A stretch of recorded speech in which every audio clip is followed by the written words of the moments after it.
Hello everyone and welcome to the Aftershow for the Lindores Abbey Rapid Challenge. This was the second day of action in quarterfinals. We saw two matchups that were supposed to be very tough matchups today between Magnus Carlsen and Wesley So, two opponents that have battled most recently in the Fischer Random World Championship, and Wesley actually got the better of Magnus there.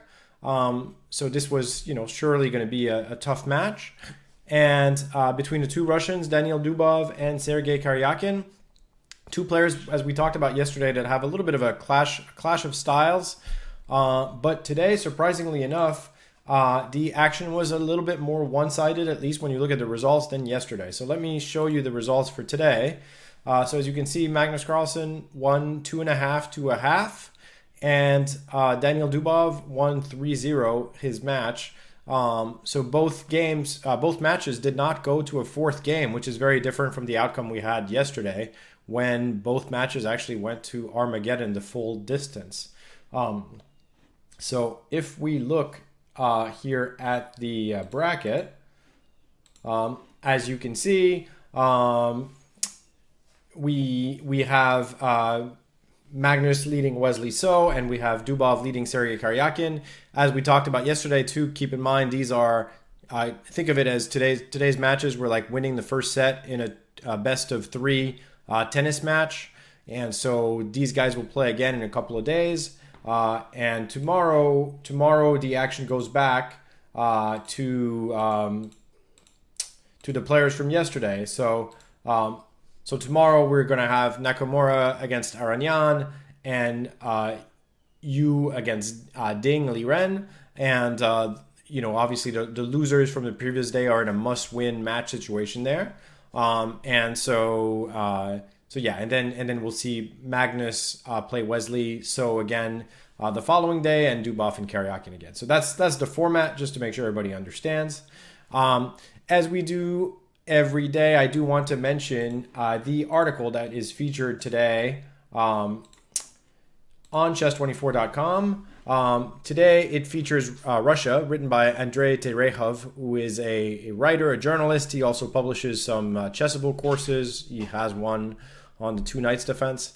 But this article today is especially long, so get through it when you have a few minutes. It's really interesting. Talks about everything, going all the way back to, the early days, like year 1000 or so, when chess was introduced to Russia, presumably from Europe. They actually walk you through why they think that's when it came to Russia.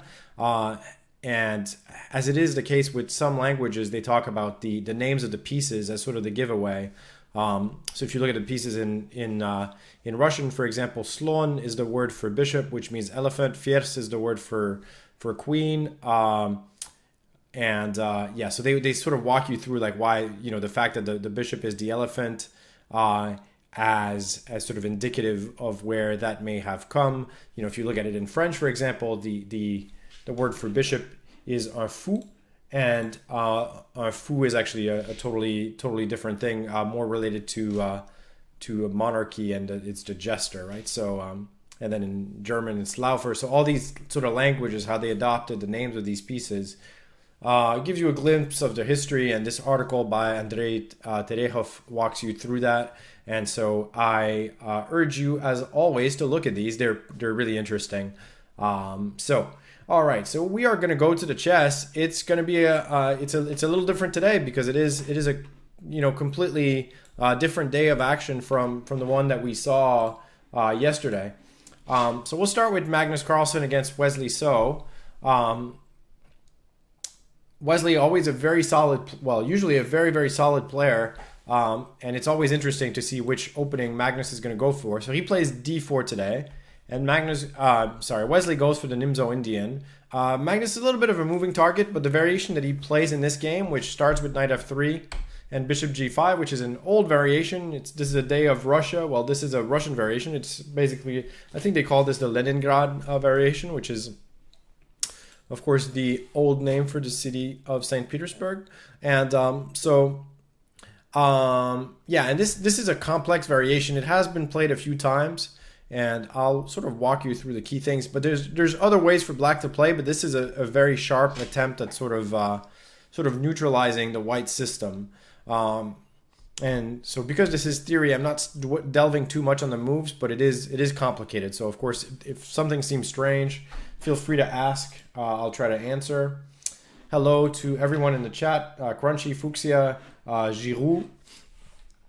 All right, queen takes d5. So essentially, black would have a great position if not for the fact that their pawn is on g5. And because of that, white is rather happy to sacrifice a pawn and try to keep the initiative. So here, Magnus plays e3. He has played this before. And after queen takes a2, queen c2. Now this is where Wesley's preparation, and he is one of the better prepared players, him and Karjakin.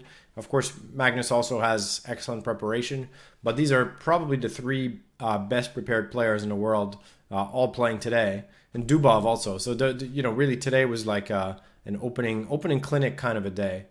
So here Wesley plays what I believe to be a novelty, at least in serious games. The move that had been played before, there were a bunch of games with this, was knight to d5. And then Magnus had a game, and some other people had games where they played h4. They actually allow the queens to be traded here.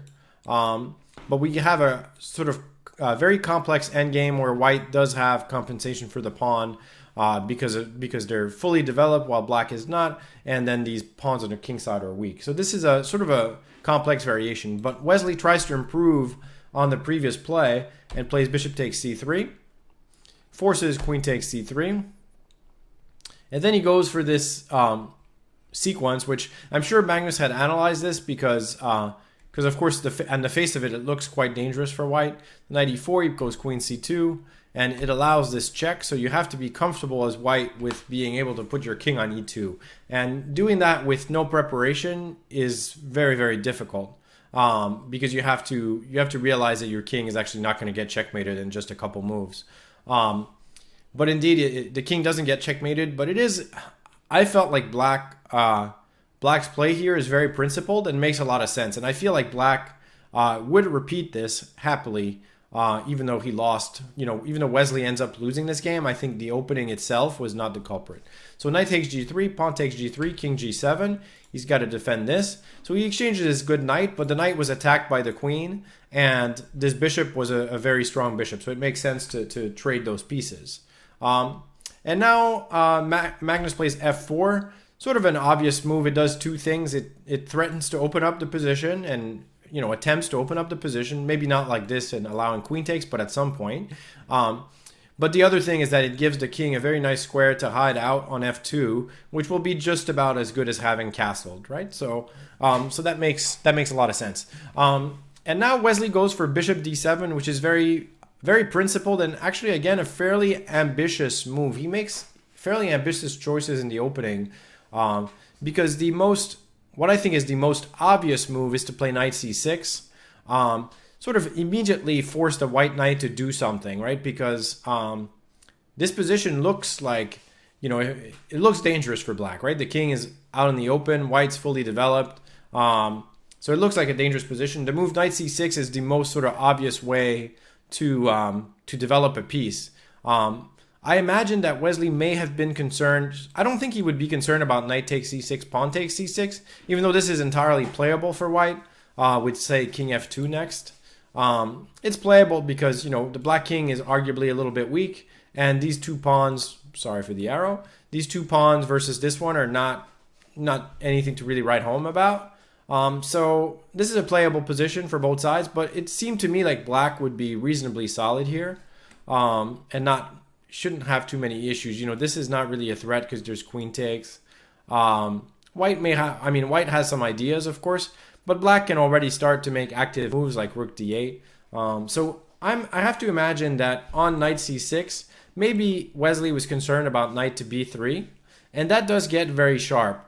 And black has two options here that are worth considering: queen b5 or queen f5.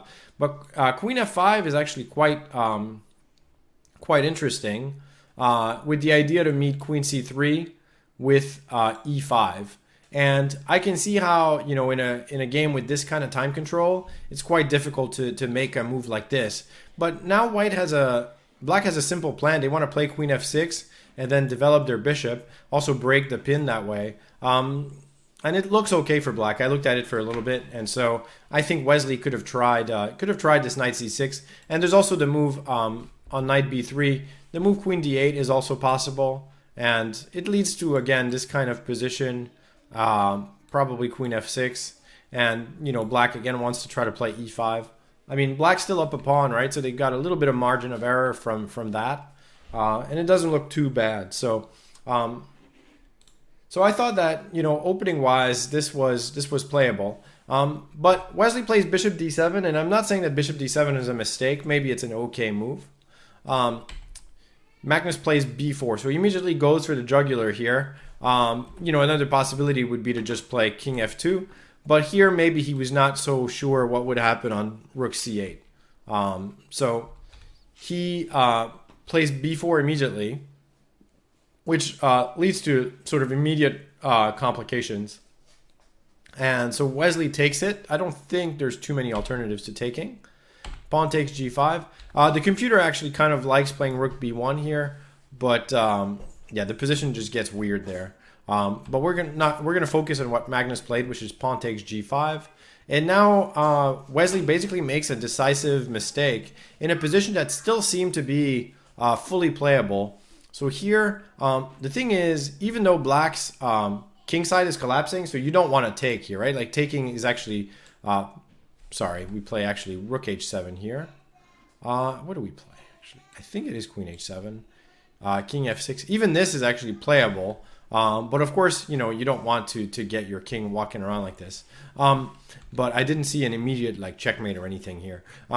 But the move that was probably the best is knight to c6. And then the idea is that what you want to do is use the h-pawn as a shield. And this happens in a few different openings. In the Karjakin, it tends to happen a lot. But, you know, of course, White would love to just, you know, shove this pawn in the trash can and just open up the h-file, but they'll never be able to do so. So, you know, of course, White doesn't have to take, but it's not so clear that doing this will work, because now Black is suddenly very fast, right? They can play rook h8, and I would rather have the Black king than a White king here. This position is already probably pretty bad for White. So White probably has to take with the pawn, king h8, and then they have to find a way to continue. Maybe knight, I think Magnus was talking about rook h4, which is certainly an interesting move. Possible to play maybe just knight f3, and then, you know, eventually try to play rook h4, rook b1. Position's a mess, but I don't think Black, to me, that Black doesn't look like they're worse. In fact, you know, I probably would prefer to be Black, because if you don't get checkmated, then you have two passed pawns on this side, right? Black doesn't really have to worry about the white having passed pawns. So as long as it's not mate, your position strategically is very good, and it's not clear that the king on e2 will be much happier than the king on h8. So this was still, you know, very complicated. But here, Wesley erred, and I think he just missed. So he plays rook to c8 here, which is natural, of course, to try to attack the queen. But after pawn takes h6, king h8 is forced. White really is sort of forced to sacrifice, so there's not too much that White can do wrong here. He gets a rook and a piece, and then in this sort of critical position here, Magnus makes a really, really good move, knight to f3. And it's possible that Wesley went for this thinking that the only real fighting move was be king f2. And here, amazingly enough, he does have a way to make a draw by playing knight to c6, sacrificing the rook, and then going knight takes d4, pawn takes d4, and I think either queen d4 or queen d2. I think they both draw, actually. And Black is able to keep checking White here and make a perpetual. So this may be what he had seen, although I still find it odd to go for this, because it just looks like the king is in such a... It's really one move away from being in huge trouble here. But Magnus plays knight f3, which gets the biggest thing that this does is get the knight out of the way of this. And now this pin is just a disaster for Black. And of course, in some cases, knight g5 is the other idea with trying to make a queen. So Yeah, after this, it's actually just lost. F6 makes sense. He tries to stop knight g5, king f2, and there were other moves for Magnus, but what he did was plenty good. Queen b2, bishop b2. The main idea of this is to stop bishop d3 by having the bishop pinned. Now the problem is he's got really no moves, and white has a very simple plan of, in some way either playing g4, g5, or play something like rook d1 and rook d8. And even if they lose this pawn, they're gonna win. They're gonna win by basically checkmating the king. And so in the game, Wesley tries to sacrifice a rook here to get his knight 5 to pester white. He's got two checks here, this one and this one. So it's a little bit tricky for white to play. But Magnus finds a very elegant solution. Now that he's up a whole lot of material, right? He's got two rooks plus a piece for the queen. He gives some material back to transition to a winning position here. Does it very convincingly. Starts by playing rook to d1, knight e4, so black has to try to get some material back, king g1. Now there is a very nice little variation. If black takes the bishop, then we have rook d7, king h6, rook h8, king g6, knight h4, and this ends in a very pretty checkmate. The king is encircled. And so now all these mates are in the air. So he plays f5. The idea of this move is really, the main idea is that the queen defends this. So if you try to checkmate this way, then there's no check here, right? So this still would be winning, by the way. There's a move there. But Magnus plays the simple bishop d3. He just wants to eliminate this piece. So as he's up a lot of material, all these pieces going away make his advantage felt even more.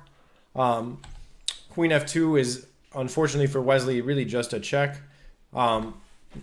If he played... there was one actually variation which Magnus mentioned in the interview afterwards, which was if he goes queen to b3, there's a nice line here. You can play rook to b1, takes on d3, check. And now it's the same variation, except we don't have mate, but we have the family fork here, wins the queen for free. So that's on queen b3. So Wesley plays queen f2, king h1, queen takes e3. This is getting to be, of course, a little bit desperate for Wesley. Knight takes g3, king h2 doesn't do anything. Now there's no checks left. So yeah, white will just win by eventually getting to the black king. And so he played queen takes e3, which doesn't really work because after bishop takes e4, he's got a real problem with his king here. So he plays pawn takes, which allows the game to end right away, but nothing else would have saved him here. King g6, rook g8, and it's going to be force mate. So either we play king f6, and then you could play h7 would be quite strong with the h8.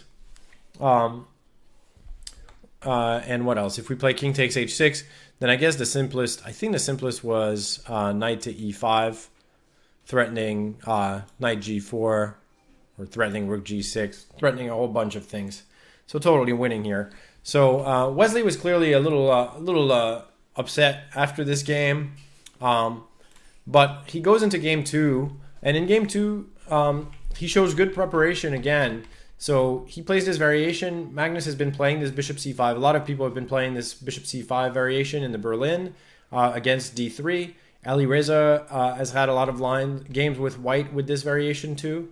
But in this game, this has all been played many times. But I wasn't in love actually with the position that Magnus got right away after a3. A6 was new. I think Magnus himself had played f6, maybe against Dingley Ren.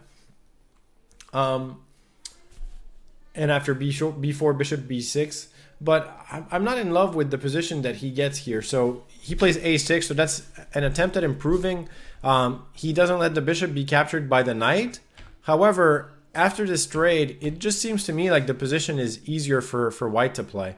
I do think that one thing that maybe he could have considered was in this position. So they reach move 15 here, and Magnus plays bishop f7. And I was wondering if maybe this position, simply taking on f3, queen takes f3, playing g6 to stop the knight from coming to f5, and then just continuing very normally, like queen e7, castles, maybe a5 or c5. And I thought this position, I mean, white is probably going to play a similar plan to what he does in the game, like queen e3, queen e7, some kind of f4 somewhere. But I thought that the position here would probably be, for example, this is what I looked at. There's other ways to play this for both sides. But for example, I thought this might be quite okay. You also could just maybe castle right away. So, but, you know, just something to look at, because Magnus decides to keep the bishops, but now Wesley plays for a simple plan with f4. It's not easy where black should put their king, right? If they put it on the queen side here, it seems like white will just have like some kind of c4, a4, b5. It just seems like it's going to be a little bit dangerous. And then on the king side, it can't really go, so it's not an obvious position. So now Magnus castles finally. However, Wesley gets to play e5, and after that, white's position is really quite nice. f5, knight f3, queen e7, and here I do think that well, so he played rook e1, that made sense. Now I think Magnus maybe should have tried to play h4. I'm not saying that his position is great here, but it just feels like not letting white block everything as they did in the game provides some chances. So something like bishop b5, d5. And I think Magnus was talking a little bit about this after the game, that he just underestimated or missed that white was about to play f4, because he played rook to e8 and now h4, and now look at these squares, just g5 for the knight, the f4 square if a knight ever can reroute there. This position is just very ugly for black. So he tries to stop white from simply playing queen g5 and trading queens by playing bishop d5. But this position is already kind of a disaster. Wesley missed a few sort of more concrete, so he played a little bit too safe here, I would say. For example, like e6 here, knight f6, queen to e5 was a very concrete way to play, not necessarily positionally beautiful, but here, you know, black is in real trouble. There's a plan of playing knight e2, knight f4. There's a plan of playing c4 and taking the c-pawn. The position is almost lost, I think. There's not, if you look at it a little bit, there's not much that black can do. So he plays rook e3, which is a little bit slow. Magnus plays b5. Looks risky, right? But Magnus is surprisingly good at hanging out with his king, right? He did that in the game, in the preliminaries also. But yeah, he doesn't get easily frightened. Wesley plays knight e2. Now that move is okay, but after bishop b7, so one of the ideas here is if Magnus played knight f6, pawn takes, queen takes, black wins an exchange here, but after knight f4, the position is actually kind of a mess, right? So it's just bad for black. But this knight f6 idea is in the air, and Wesley let it happen a move later. Played knight c3. And now Magnus was kicking himself, he talked about this in the interview, for not playing knight f6, which brings the knight to a great square and creates a lot of counterplay. He plays cb first, and then after ab, he finally does it, but it would have been much better to do it with the pawn, with the pawns still here. Rook e1. So now the game gets to be quite messy. Was still better for white, and I want to move to get you to another critical position here. Magnus sacrificed the exchange to get this position where it's solid, but it seems solid, but it's close to losing, right? Because the e7 pawn is still very strong, so it's sort of in between losing and close to making a draw. So rook e5, nice move, but now Magnus apparently should have taken this, and it's hard to look at this and be too critical because the players had so little time here. But it looks like by playing this way and on rook b4, you can take on e7. Magnus may have been able, this is just a sort of a sample, actually here you play king d5, just a sample variation of what can happen. And it turns out that black is able to hold. But Magnus plays a2, very natural. And his idea, presumably, was that if white played rook e3 to defend that b pawn, then he was going to play bishop e4. Now, it turns out that this would actually be winning for white. And I think what Magnus and Wesley both missed is that instead of playing rook a1, which allows black to do this, right? And this structure, whenever you can get this, you're very happy. Well, usually you're very happy because the rook is trapped, right? So it's like you've neutralized the exchange, if not more. But and so eventually black could, do something here. But the problem here, even this position actually might be winning, but there's also a very nice move here. You can play rook to e2, bishop b1, and then rook e6. And then when the king goes, you actually go behind and you're not trapped. And so this one seems to be totally winning for white, actually. So this was a chance that Wesley had, maybe really the main one. He played rook a1, and now after bishop takes b3, it looks like it's petering out to a draw here. But if anything, maybe white has to be a little bit careful. And they play. It's understandable that Wesley was trying to win here. He, of course, could have repeated here, decided to play rook a5. But suddenly things go very wrong for him. Magnus is allowing him to make a perpetual. There's still a perpetual. But eventually, now Wesley has just completely lost track. And now white is in big trouble. And gets into a rook ending, but this rook ending is just losing because after rook f2, rook to g3, white actually can't do anything to help, and black is just going to come in with king d5 and capture the pawn. And if white plays, for example, rook d2, king d5, let's say here, then you play rook g2 and you're making progress and you play f2. So really just too bad for Wesley here. And so he goes down 2-0. Tough ask. Then he's got to win in the third game with black. And this shocked a lot of people. It actually kind of shocked me, I would say. But Wesley, I guess, was just kind of disgusted with the day and decided not to really test Magnus here and just agreed to a draw after h4. H4 is a bit of an unusual move. If the game had been a long game, we would surely have discussed the worth of this move. It's these h pawns sort of get played everywhere now. But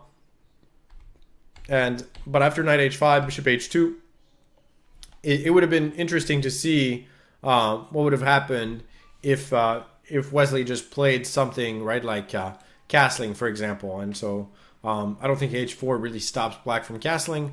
Presumably Magnus would play something that involves putting a piece on g5 here. I'm not sure if he intended to play knight to g5 or maybe bishop to g5 and just play this position.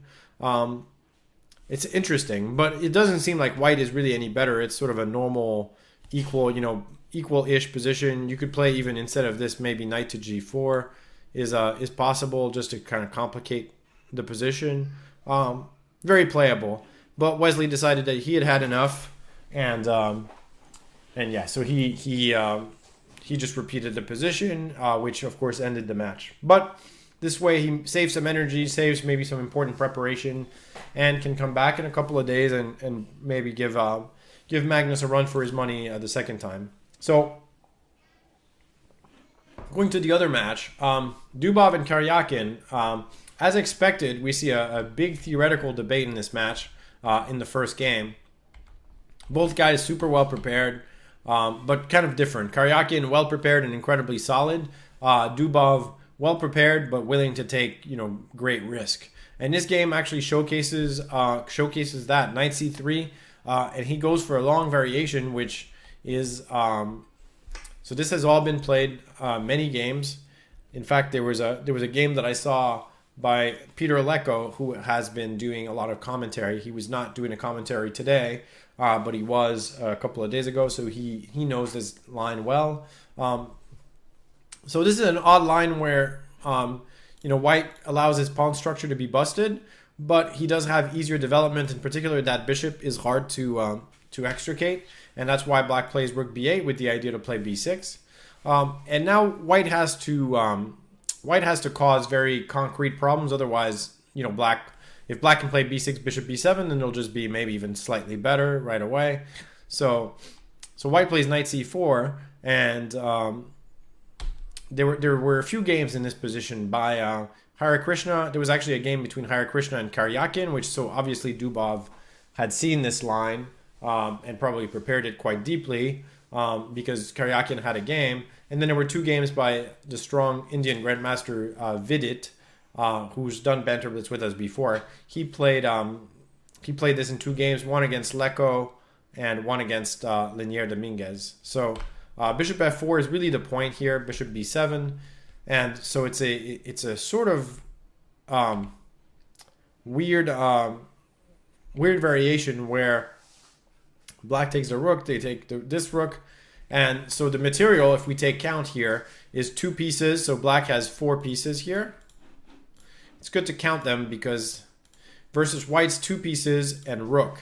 So black has 2 pieces for a rook, and there are 2 bishops, right? So this would be extremely good for black, if not for the fact that their bishop is stuck, right? So the bishop is at risk of being taken.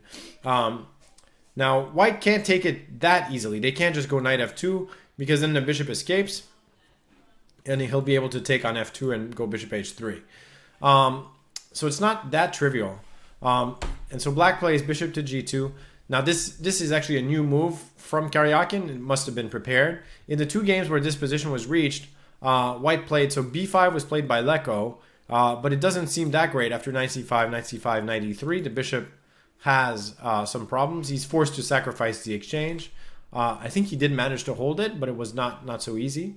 And Dominguez played g5, and after knight takes c5, knight takes e5, king f2. Again, this is, in both of these games, black decided to just give the bishop up.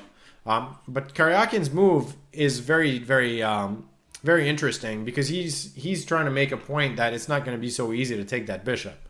White plays knight f... Sorry, I'm going backwards instead of forward. Knight f4, so he's attacking the bishop. Bishop h1. So it's sort of an interesting point, right? That he's saying that it's not going to be so easy to take the bishop. So if white goes king to d2, only now he plays g5, and he'll be able to, after the knight moves, come out. And this looks pretty good for black. So it's a very nice idea. He just goes back to h1. And so it's not easy for white to make progress. If he plays knight d3, then black is happy repeating, right? So Dubov plays king f1, which makes a lot of sense in terms of trapping the bishop. However, it doesn't really threaten to take it that quickly, right? Because the king doesn't have a square. It can't get there so easily. But his idea is probably to play knight back to d3, and then play knight f2, or take the bishop and play king f2. So that's the idea. So this is a very, very complicated position. b5, knight b2, e5, knight d3. And so as they did in the other games, black ultimately decides that he's got to give his bishop in return for some material. So in this case, he gets actually 2 pawns. And this is a complicated endgame. It's hard to say who is better here. The commentators seem to, think both sides really had chances. I think Peter Svidler thought white had a little bit more chances than black did. But then some of the other guys were not so convinced. But Dubov played this part of the endgame very well. So he manages to take the f-pawn, which he considers, I guess, to be the most dangerous one. And the c-pawn is still a little bit weak. Knight e5 is played. Good move. There's also other ways, you could look at different ways to play for black here. Knight d5 was also interesting. But knight e5, nothing wrong with this. But I thought this move here, rook f5, was very nice because it looks like the rook is getting itself in trouble, but he just calculates very precisely that after knight e4, he's threatening rook takes e5, or he's threatening knight takes c5. But if, for example, g6, then there's rook takes e5, wins a piece. Or wins, you're going to be up a piece after. So bishop d4, normal move, king e2. And so he manages to get a square for his rook, bring his king to a nice square, and now he's got a simple plan to play knight e3. Already it's looking a lot easier for white to play. But Karjakin plays well until, I think here actually, there's a moment, when he allowed, I think the point, this was still okay. Oh yeah, so this is the position I wanted to get to. On move 37 here, after rook to d1, nice move. He's interposing, trying to get the knight to a better square. And here I think is where Karjakin made a mistake. It looks like knight c6 would have been a stronger move. The idea being that after knight d5, king e6, the knight is not protected by the rook. And because of that, white is sort of forced to retreat. And so it's not so easy.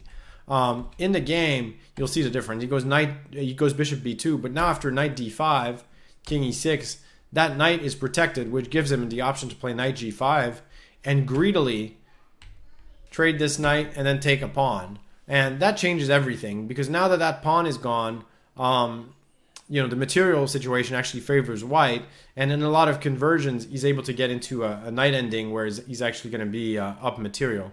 So the rest of the game, we'll go through it kind of quickly. I mean, I still think white was not winning for white, but things had started to go wrong. Now, knight b4 might be the decisive mistake. But these, at this point, black wasn't sure if they wanted to go for the knight ending. However, by the time they get kind of forced into it, it's already sort of a bad version for black. But again, it's all about concrete calculations here. But the h pawn is just very strong. So it becomes sort of a race. But the a pawn is not very good because the king is able to blockade. So nice technique here from Dubov. He didn't give black any chances here. The knight is kind of defenseless, can just make moves. So yeah, so nice, very nice endgame play from Dubov to win. From a complicated opening endgame. So game two is not really a theoretical game, but it does show an interesting and enterprising opening idea. So here, Karjakin plays the Italian, one of the things that he specializes in, knight f6, d3, and now black plays h6.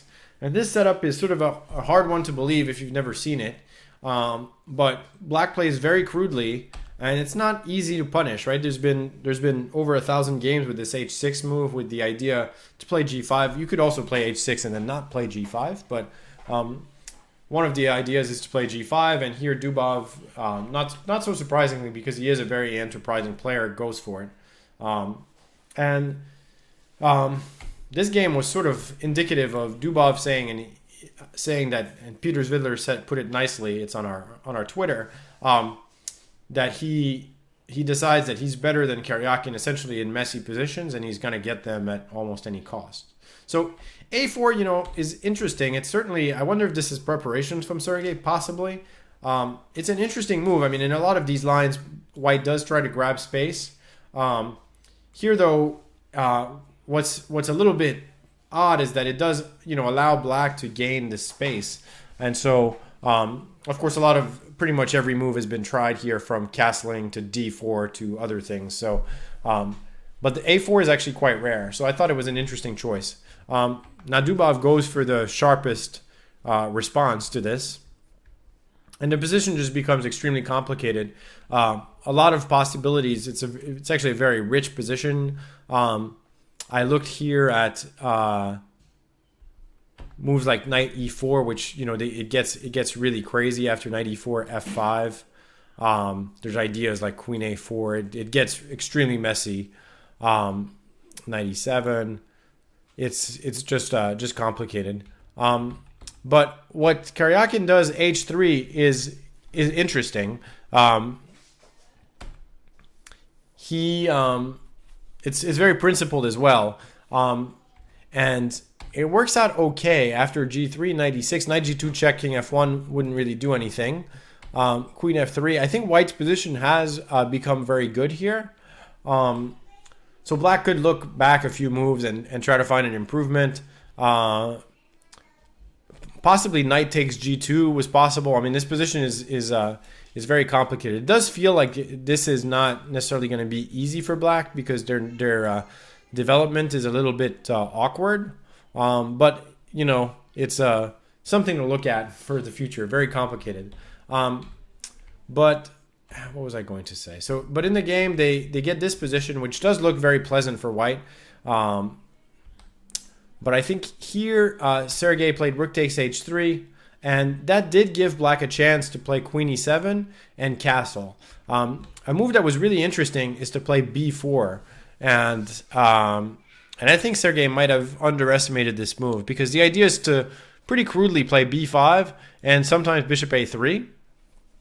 And so, like, if you try to play queen e7, b5, it's just, with the queen even hitting a8, this is a real problem, right? The position could just collapse, like, right away. In fact, I think it just does collapse. So b4 is interesting, the idea to just prevent black from developing, and might have been much better for white. He goes rook takes h3, after which the position is still a complete mess, but black is able to castle. Now it gets to bishop e3, rook f8. He's sometimes preparing to play f5 or just defending his pawn. Rook to f5, so the pawn is defended. King b8, getting out of these checks. Knight a3, the last piece comes out.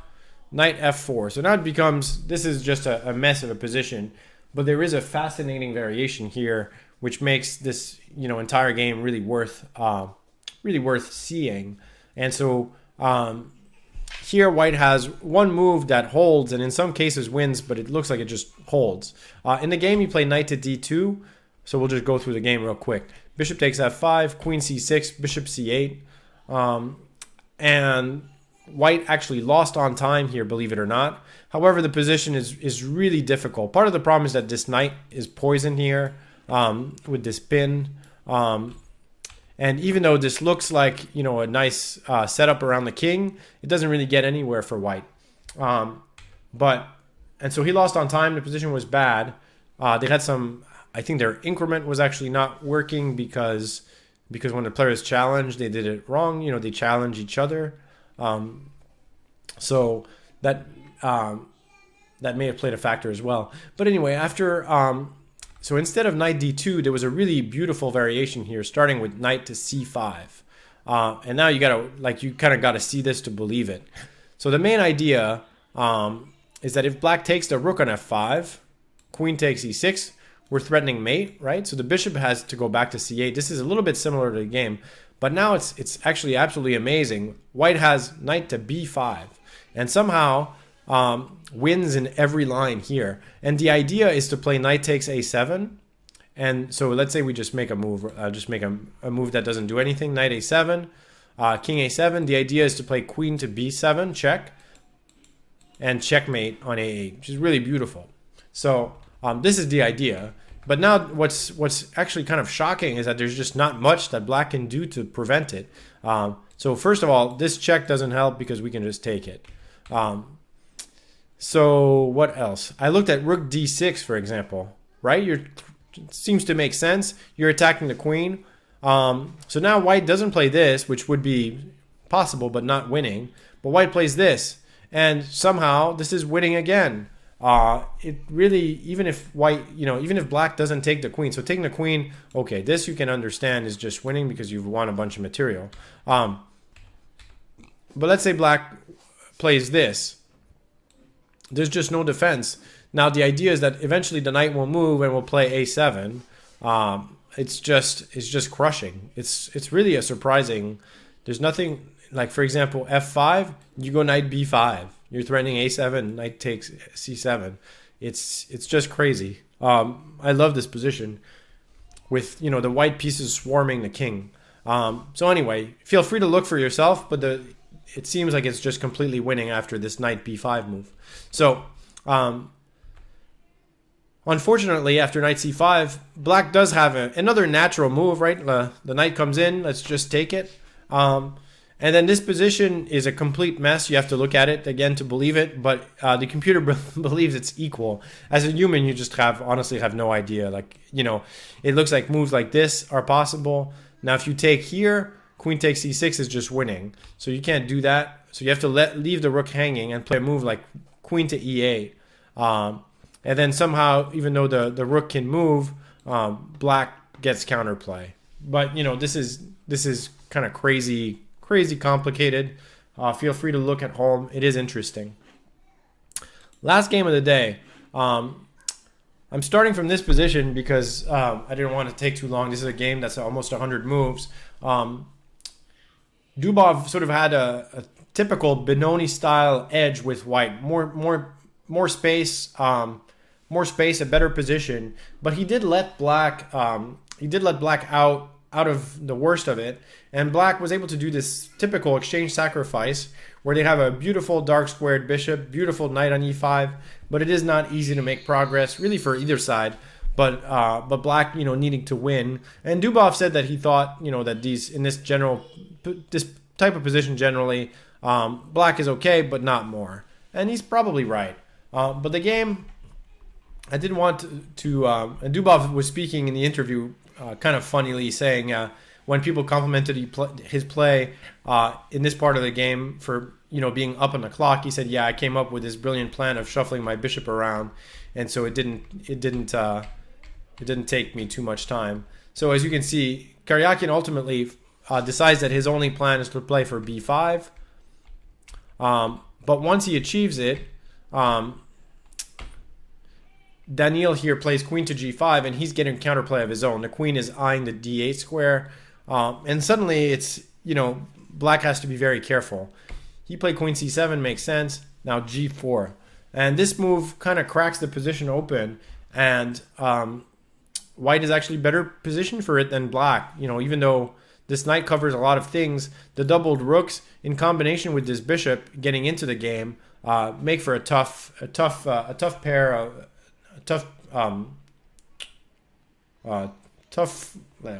I can't speak. Tough couple of pieces to stop. Put it that way. I can't find the words to express my thoughts.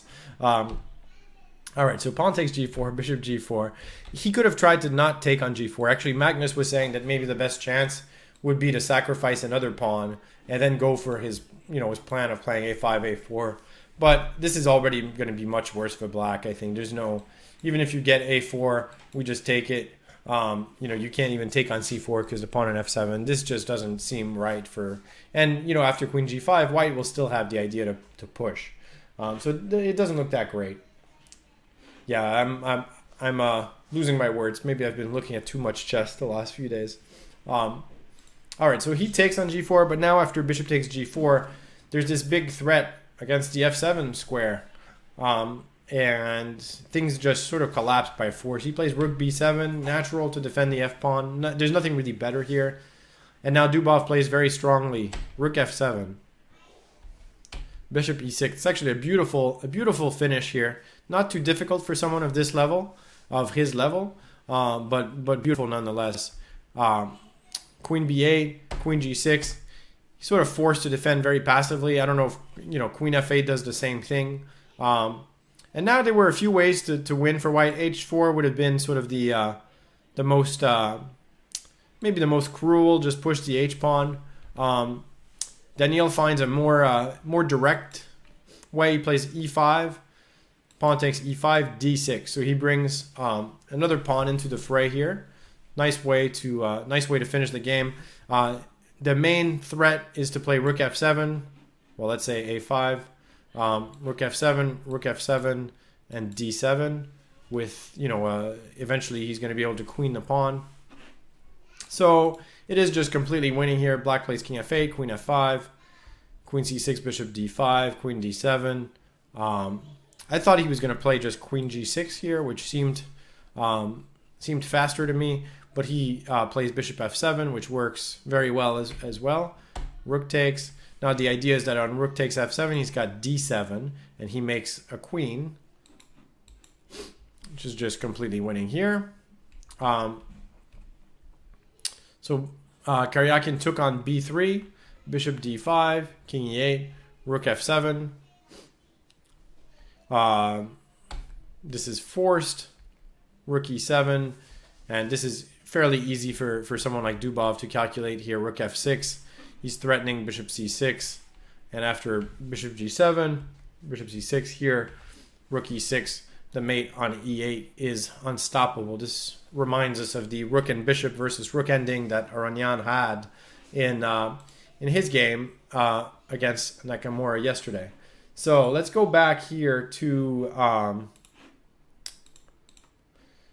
the schedule. So tomorrow, as you can see, tomorrow is the 25th. Nakamura, Aronian, and Yu versus Ding is happening. And the players who played today will rest. Must-win situations for Aronian and for Ding Liren.